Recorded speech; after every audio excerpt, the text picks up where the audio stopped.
పేలుడు వెనుక Jaish-e Mohammed women wing కీలకంగా పనిచేసినట్టుగా తెలుస్తోంది. ఇండియాలో జైషే ఉమెన్ వింగ్ను స్థాపించింది జైషే సంస్థ. లక్నోకు చెందిన మహిళా వైద్యురాలు షాహిన్ను చీఫ్గా నియమించుకున్నారు. పేలుడు పదార్థాల అక్రమ రవాణాలో షాహిన్ నిన్న అరెస్ట్ అయ్యారు. ఉమెన్ వింగ్ నియామకాల బాధ్యత షాహిన్దే అని తెలుస్తోంది. జైషే వ్యవస్థాపకుడు మసూద్ అజర్ సోదరి సాదియా నేతృత్వంలో జైషే మహిళా విభాగం ఏర్పడింది. అయితే భారత్లో షాహిన్ను దానికి చీఫ్గా నియమించుకున్నారు. సాదియా ఎవరో కాదు, ఆమె భర్త యూసుఫ్ అజర్ 1999లో కాందహార్ ఫ్లైట్ హైజాక్ ఘటనలో ప్రధాన సూత్రధారి.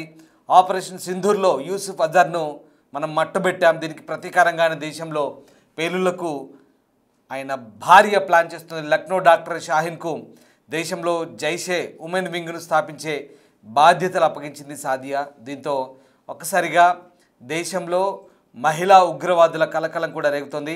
మీరు స్క్రీన్పై చూస్తున్న దృశ్యాలు డాక్టర్ షాహిద్. ఈమె లక్నోలో పట్టబడింది. ఈమె అరెస్ట్ అయిన క్రమంలో ఆమె కారులో AK-47 గన్ దొరికింది. ఒక మహిళా డాక్టర్ దగ్గర AK-47 గన్ దొరకడం ఏంటి? ఒక మహిళా డాక్టర్ AK-47 ఎందుకు క్యారీ చేస్తుంది? ఎక్కడి నుంచి వచ్చింది? Very clear. పాకిస్తాన్ ప్రాయోజిత తీవ్రవాదులుగా మారిపోయారు వీళ్ళంతా కూడా. పాకిస్తాన్ కుట్రలో భాగస్వాములుగా మారి భారత్లో అల్లకల్లోలం సృష్టించేందుకు కుట్రలు పడుతున్న స్వదేశీ ద్రోహులు, పరదేశానికి అమ్ముడుపోయిన వీళ్ళను నిజంగా ఏమనాలో తెలియని పరిస్థితి. ఫరీదాబాద్ ఉగ్రకుట్రలో భాగస్వామి అయిన డాక్టర్ షాహిన్ వెనుక జైషే మహమ్మద్ నెట్వర్క్ ఉంది. ఆ సంస్థ మహిళా విభాగంలో కీలక పాత్ర ఆమెది. ఆమెను అరెస్ట్ చేసిన తర్వాత కీలక విషయాలు బయటపడ్డాయి. ఇటీవల నిర్వహించిన ఆపరేషన్ సింధూర్లో జైషే చీఫ్ మసూద్ అజర్ కుటుంబం చిన్నాభిన్నమైంది. అక్కడ ఆ హెడ్ క్వార్టర్స్ ధ్వంసమైంది. జైషే మహిళా బ్రిగేడ్ల ఏర్పాటుకు అక్కడ వాళ్ళు ఆన్లైన్ కోర్సులు స్టార్ట్ చేశారు. జమాతుల్ మొమినాత్ అనే పేరుతో స్టార్ట్ చేసిన ఆ సంస్థకు మసూద్ సోదరి సాదియా అజర్ నేతృత్వం వహిస్తున్నారు. ఈ విభాగంలో డాక్టర్ షాహిన్కు కీలక బాధ్యతలు అప్పగించారు. భారత్లో మహిళా విభాగాలు స్థాపించి రిక్రూట్మెంట్ చేసేందుకే ఈమె నియమించినట్టుగా నిఘా వర్గాలు చెప్తున్నాయి. లక్నోలోని లాల్బాగ్ నివాసైన డాక్టర్ షాహిద్ ఫరీదాబాద్లోని మాడ్యూల్పై ఆపరేషన్ నేపథ్యంలో ముగ్గురు వైద్యులు ఆదిల్ అహ్మద్, ముజమ్మిల్, షకీల్ షాహిన్లను అధికారులు అరెస్ట్ చేసినప్పుడు ముజమ్మిల్తో షాహిన్కు దగ్గర సంబంధం ఉన్నట్టు తెలుస్తోంది. ఆయుధాలను నిల్వ చేసేందుకు వీళ్ళు ఉపయోగించిన కారు ఈ మహిళా డాక్టర్ పేరు మీదే ఉంది. ముజమ్మిల్ విచారణ నేపథ్యంలో ఈ మహిళా డాక్టర్ విషయం బయటకు వస్తే అధికారులు ఆమెను కూడా అరెస్ట్ చేశారు. ఈ క్రమంలో విచారణ కోసం ఆమెను శ్రీనగర్కు తరలించారు. ఉగ్రవాద నెట్వర్క్తో సంబంధాలున్న ఆరోపణలపై మరో మహిళా డాక్టర్ను కూడా అధికారులు అరెస్ట్ చేశారు. సహరన్పూర్ చెందిన డాక్టర్ పర్వేజ్ అన్సారీ ఇంటిపై దాడులు చేసిన పోలీసులు ఆమెను కస్టడీలోకి తీసుకున్నారు. ఫరీదాబాద్ ఉగ్రకుట్రలో డాక్టర్ ఆదిల్తో ఆమెకు సంబంధాలు ఉన్నట్టుగా తెలుస్తుంది. Very clear. ఇక్కడ ఒక డాక్టర్ ఒకతేమో డాక్టర్ ఆదిల్ గారితో సన్నిహిత సంబంధాలు ఉన్నాయి. ఈ షాహిదేమో ముజమ్మిల్ గారితో సన్నిహిత సంబంధాలు ఉన్నాయి. వీళ్ళిద్దరు కలిసి జంటల్గా ఏర్పడి నలుగురు, వీళ్ళంతా కూడా ఉగ్రకుట్రలు.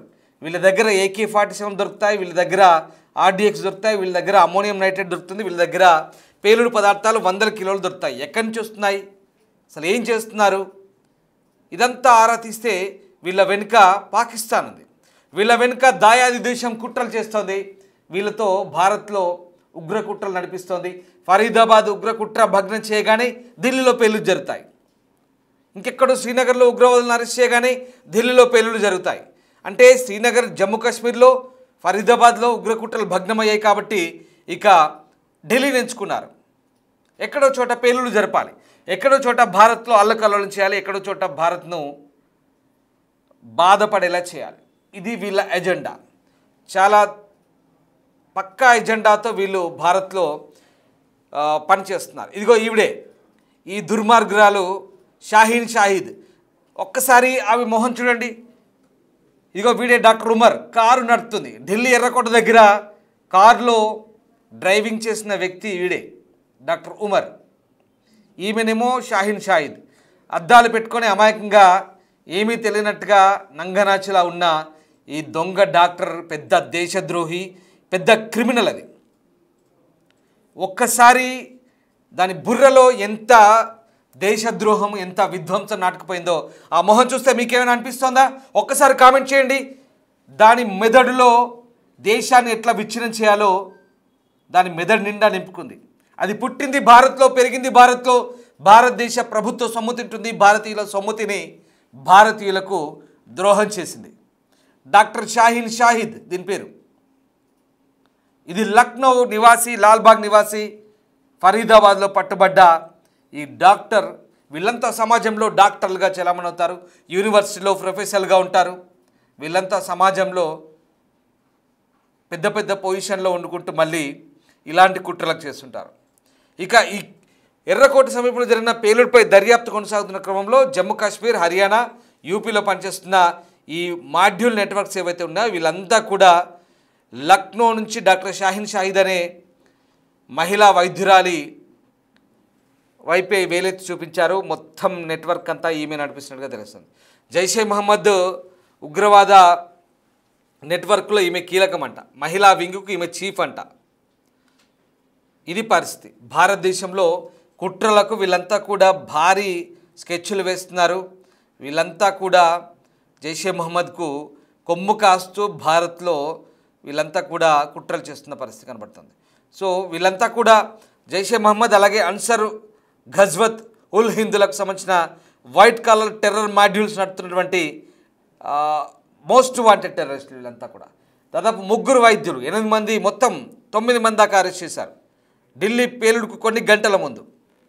సో అది ఆ అరెస్ట్ అయిన కొద్ది గంటల తర్వాత ఢిల్లీలో పేలుళ్ళు చాలా దారుణంగా ఉంది. వీళ్ళ దగ్గర వందల కిలోలు దొరుకుతాయి.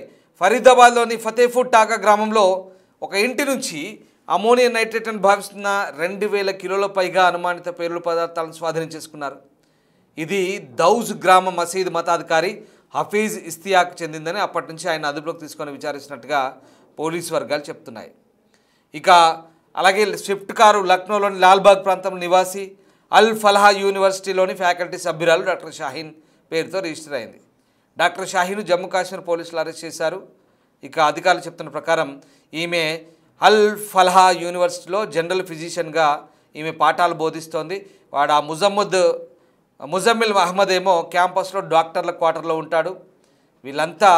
వీళ్ళంతా కూడా వీళ్ళ దగ్గర వాళ్ళ రూముల్లో 100 కిలోల అమోనియం నైట్రేట్, 100 కిలోల పేలుడు పదార్థాలు, వాకీటాకీలు, టైమర్ బాంబులు, 20 బ్యాటరీలు, చేతి గడియారాలు, రసాయన పదార్థాలు. ఇక ఈమె స్విఫ్ట్ కార్ నుంచి అయితే అసాల్ట్ రైఫిల్, 83 రౌండ్ల మందుగుండు సామాగ్రి, 2 మ్యాగజైన్లు, పిస్టల్, లైవ్ క్యాట్రిడ్జ్, ఖాళీ షెల్స్, పిస్టల్ మ్యాగజైన్స్, ఇవన్నీ కూడా ఎక్కడి నుంచి వస్తున్నాయి? వీళ్ళందరికీ ఈ దేశద్రోహులకి వీళ్ళంతా యూనివర్సిటీలో ప్రొఫెసర్లు, ప్రభుత్వ సొమ్ముతో గవర్నమెంట్ క్వార్టర్లలో కులుకుతూ జనాల సొమ్ము తింటూ దేశానికి ద్రోహం చేస్తున్న ఈ దుర్మార్గులు. చాలా దారుణంగా ఉంది పరిస్థితి దేశంలో. ఇలాంటి వాళ్ళందరినీ కూడా స్లీపర్ సెల్స్గా తయారు చేసుకొని మన దేశం పాలు తాగి మన దేశం రొమ్ము గుద్దినట్టుగా ఉంది పరిస్థితి. చాలా దారుణంగా ఉంది. కన్న తల్లి పాలు తాగి ఆ మాదిరి సామెతలాగా ఉంది వాళ్ళ పరిస్థితి.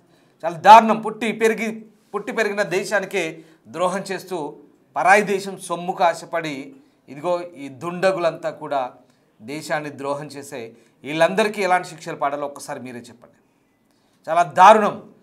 వీళ్ళ దగ్గర వీళ్ళ ఇళ్లల్లో వీళ్ళ రూముల్లో AK-47లు, రైఫిళ్ళు అవి ఇవి దొరుకుతుంటాయి. ఇంకేమనాలి ఇంతకు మించి? వీళ్ళని ఎవరు నడిపిస్తున్నాడు అందరికీ తెలిసిందే. అదేంటో మీరు కామెంట్ చేయండి. ఎలాంటి శిక్షలు పడాలో మీరే కామెంట్ చేయండి.